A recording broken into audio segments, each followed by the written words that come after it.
Hi, அஸ்ஸலாமு அலைக்கும். டக்குன்னு ஒரு ஸ்வீட் ரெசிபி பார்க்கலாமா? இது ஸ்பெஷலுங்க. இதுக்கு பேர் ஷீர் குருமான்னு சொல்லுவாங்க. இதுக்கு நல்லா ஃபுல் ஃபேட் மில்காக எடுத்துக்கோங்க. ஒரு 2 லிட்டர் எடுத்து நல்லா சூடு பண்ணணும்.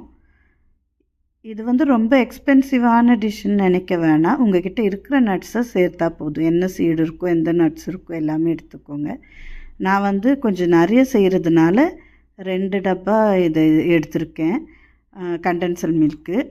நீங்கள் 1 ஊற்றினாலும் போதும்.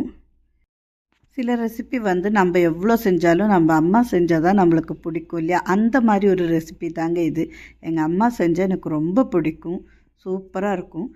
இதுக்கு தேவையான சர்க்கரை, இப்போ நம்ம ஒரு டேஸ்ட்டு பார்ப்போம் இல்லையா? நான் இங்கே 2 கிளாஸ் எடுத்திருக்கேன். நீங்கள் எந்த அளவுக்கு பால் எடுக்கிறீங்களோ அந்த அளவுக்கு போட்டுக்கோங்க. ஜவ்வரிசி கொஞ்சம் நேரம் ஊற வச்சு செப்ரேட்டாக சாபுதானான்னு சொல்லுவாங்களே அது. அதே மாதிரி இந்த வெர்மிசெல்லியே எடுங்க. இந்த சேமியாவை கட்டியாக இருக்கிற சேமியா எடுத்திங்கன்னா நல்லா இருக்காது. ஏன்னா இது நம்ம அதிகமாக வேக வைக்க மாட்டோம். கொஞ்சமாக நெய் போட்டு லைட்டாக அது ரோஸ்டடுன்னு எழுதியிருந்தாலுமே நம்ம சும்மா ஒரு நிமிஷம் இந்த மாதிரி ரோஸ்ட் பண்ணிக்கோங்க. எங்கள் அம்மா தான் இந்த ரெசிபி பண்ணுறாங்க. அம்மாவோட ரெசிபி. இந்த மாதிரி ரோஸ்ட் பண்ணி இதில் போட்டுக்கணும். ஏன்னா கொஞ்ச நேரம் விட்டால் கூட அது கருகிடும். அந்த மாதிரி ஆகக்கூடாது. அது கொஞ்சம் கேர்ஃபுல்லாக பண்ணுங்கள். இப்போ நல்லா மிக்ஸ் பண்ணிக்கோங்க. இந்த ஷீர் குருமா எப்போவுமே செய்யலைனாலும் எப்பயாவது செஞ்சு கொடுங்க பசங்களுக்கு. கொஞ்சம் எக்ஸ்பென்சிவ்னு நினைக்க வேணாம். செம்மையாக டேஸ்ட்டாக இருக்கும். இப்போ வேக வச்ச ஜவ்வரிசி தண்ணியில் ஒரு தடவை நம்ம கழுவிட்டு போட்டிங்கன்னா அது தனித்தனியாக இருக்கும். அப்படியே குழஞ்சி போகாமல் முத்து முத்தாக இருக்குங்க. பாருங்கள் எவ்வளோ அழகாக முத்து முத்தாக இருக்குது இல்லையா? இப்போ நல்லா கலக்கி விட்டுக்கிட்டு சிம்பிள் தாங்க இது செய்கிறது.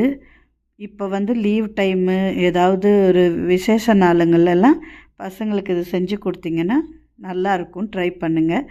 இப்போ கொஞ்சம் நெய் ஊற்றி நம்ம அந்த நட்ஸ் இருக்குது இல்லையா, அது எல்லாமே இதில் போட்டுட்டு அதிகமாக ரோஸ்ட்டு பண்ண வேணாம். சும்மா லைட்டாக. நான் என்கிட்ட இருக்கிற எல்லா நட்ஸுமே எடுத்துருக்குறோம். நீங்கள் உங்கள்கிட்ட எது இருக்குதோ அவைலபிளாக அது மட்டும் போட்டிங்கன்னா போதும். பாதாம், பிஸ்தா இந்த மாதிரி இருக்கும் இல்லையா, கேஷ்யூ. நான் கொஞ்சம் வெள்ளை எள்ளும் போட்டிருக்கோம்.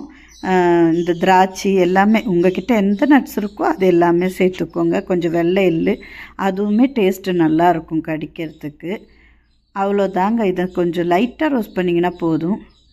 இது ஃபஸ்ட்டு டே சாப்பிட்றத விட ஃப்ரிட்ஜில் வச்சு மறுநாள் சாப்பிட்டிங்கன்னா புட்டிங் மாதிரி டேஸ்ட்டாக இருக்கும். கண்டிப்பாக ட்ரை பண்ணி பாருங்கள். இதுக்கு தான் இந்த ஷீர் குருமாவை நிறைய பேர் பண்ணுவாங்க. இப்போ வெக்கேஷன் டைம் இல்லையா, பசங்க எல்லாம் வீட்டில் இருப்பாங்க. கண்டிப்பாக செஞ்சு கொடுங்க. ரொம்ப விரும்பி சாப்பிடுவாங்க. இது 2-3 நாள் நான் கூட ஃப்ரிட்ஜில் வச்சு சாப்பிட்லாம். ட்ரை பண்ணிவிட்டு சப்ஸ்கிரைப் பண்ணுங்கள். தேங்க்யூ.